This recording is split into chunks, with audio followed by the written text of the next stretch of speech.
So we're going to look at a selection of books for the 6+1 traits of writing. And in this case, we're specifically looking at the trait of voice. You want your writing to sound like you and no one else. When you write, you show who you are through words. No matter what type of writing you do, always make sure it sounds like you. Otherwise, your reader may not care about what you have to say. In fact, your reader may not even know who wrote it. So often when teachers introduce the 6 traits to students, many teachers read aloud a text that exemplifies the traits. This is the notion of mentor text. Students learn the evidence of the trait from mentors and how to imitate it within their own writings. Such mentor text often includes picture storybooks like these. The text is short, which is important for a mini lesson, and engaging for students.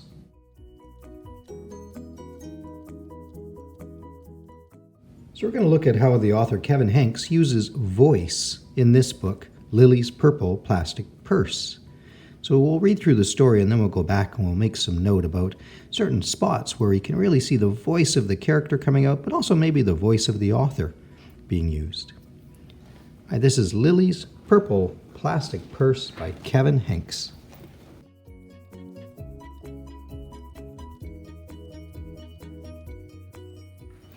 Lily loved school. I love school. Wait for us. She loved the pointy pencils.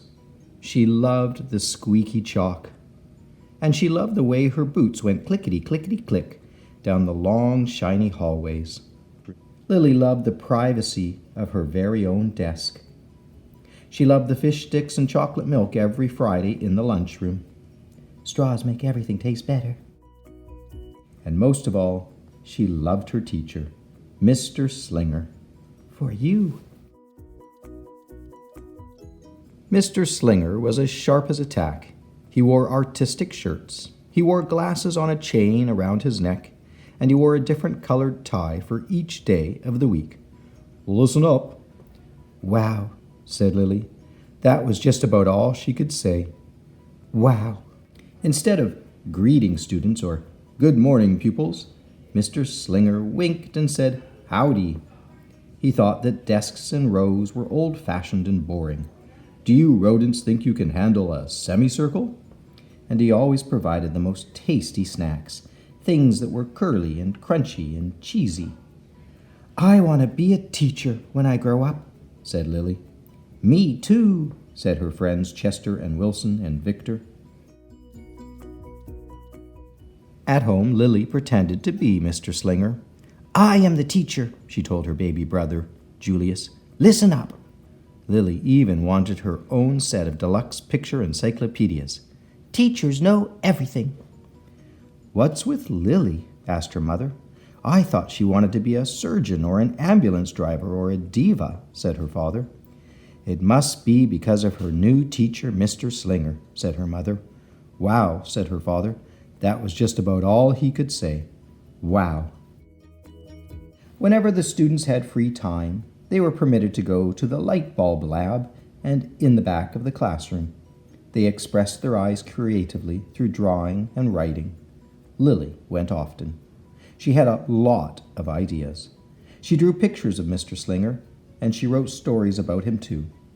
During sharing time, Lily showed her creations to the entire class. Wow, said Mr. Slinger. That was just about all he could say. Wow.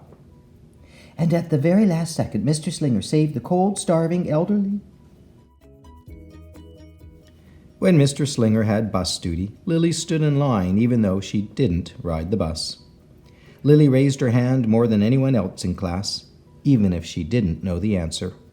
And she volunteered to stay after school to clap erasers. I want to be a teacher when I grow up, said Lily.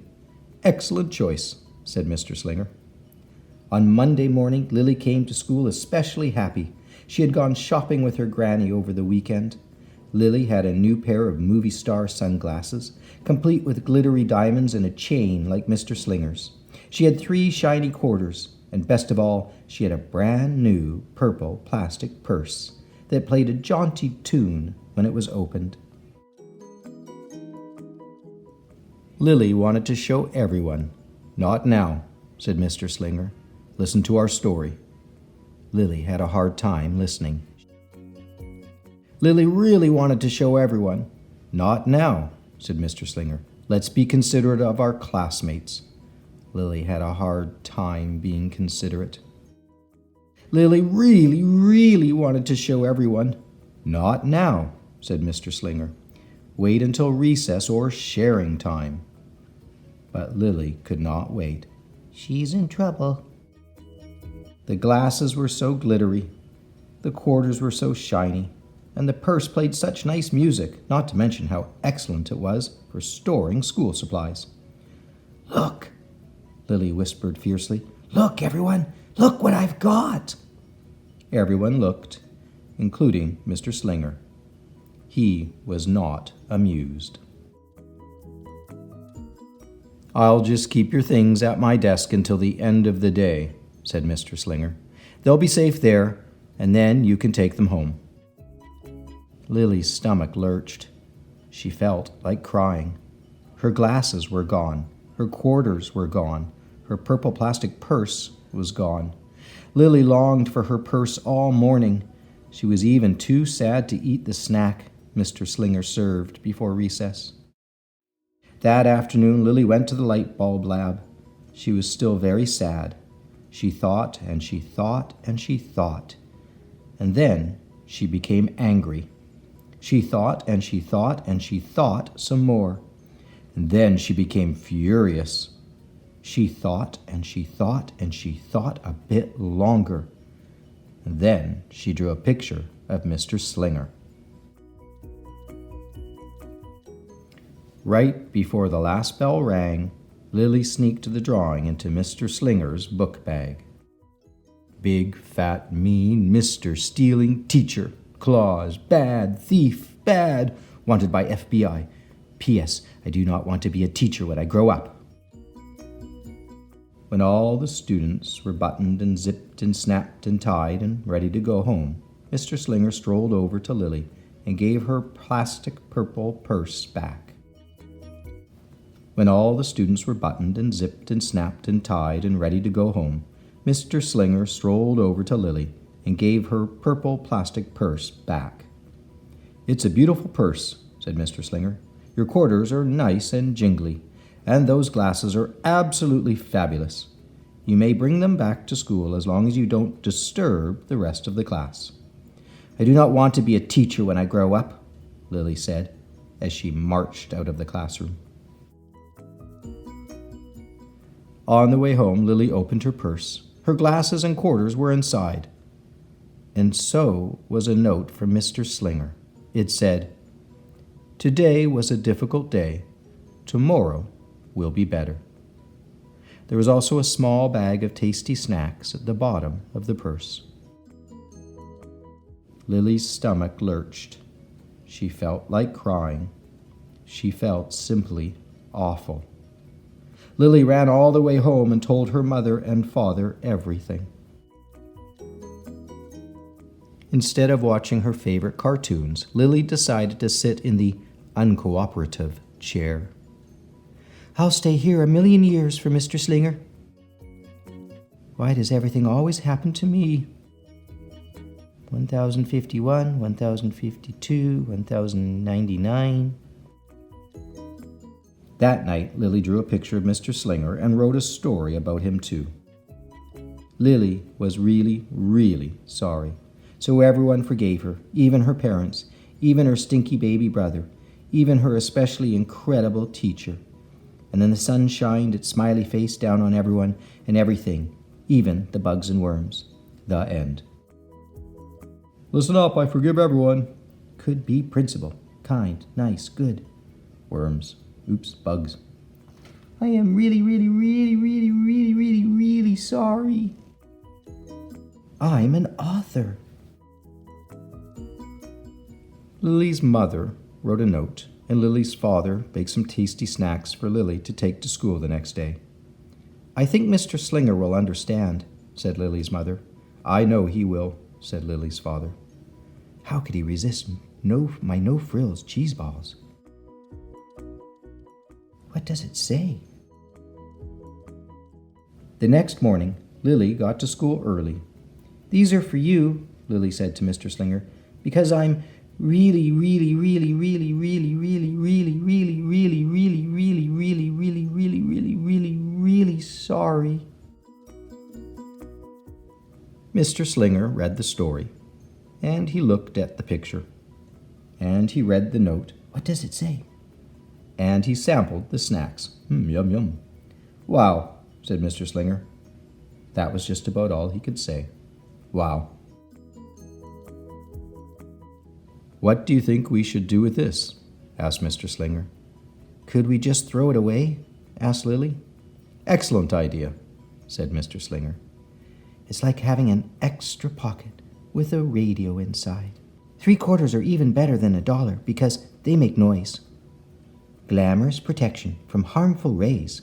During sharing time, Lily demonstrated the many uses and unique qualities of her purple plastic purse, her shiny quarters, and her glittery movie star sunglasses. Then she did a little performance using them as props. It's called interpretive dance, said Lily. Mr. Slinger joined in. Wow, said the entire class. That was just about all they could say. Wow! Throughout the rest of the day, Lily's purse and quarters and sunglasses were tucked safely inside her desk. She peeked at them often, but did not disturb a soul. Right before the last bell, Mr. Slinger served Lily snacks to everyone's delight. What do you want to be when you grow up? Asked Mr. Slinger. A teacher, everyone responded. Lily's response was the loudest. Excellent choice, said Mr. Slinger. Hooray for Mr. Slinger. Delish, wow, goodies, yippee, no frills, cheese balls. As the pupils filed out of the classroom, Lily held her purple plastic purse close to her heart. Mr. Slinger was right. It had been a better day. Lily ran and skipped and hopped and flew all the way home. She was so happy. And she really did want to be a teacher when she grew up. That is, when she didn't want to be a dancer, or a surgeon, or an ambulance driver, or a diva, or a pilot, or a hairdresser, or a scuba diver. Accident, woo, woo! Hold still, the doctor's here. Ready for takeoff.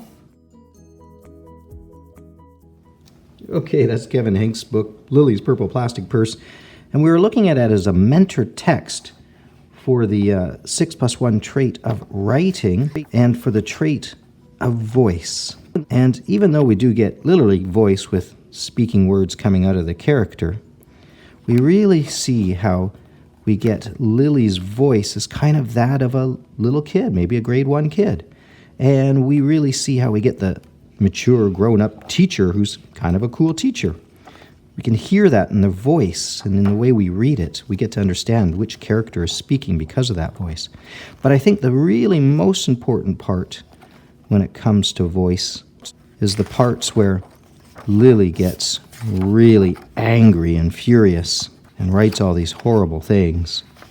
And then when she realizes what a big mistake it is and all the stuff she says and the note that she writes and her voice here especially, really.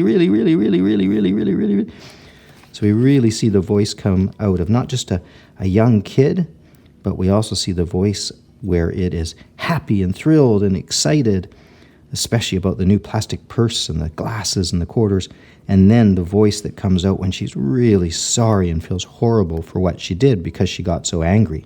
And so voice really comes out. We can really get an idea of how the character is feeling from her voice. All right, and that's the 6+1 writing trait of voice, using Lily's Purple Plastic Purse as a mentor book. What kind of voice are you going to add to your characters in your writing?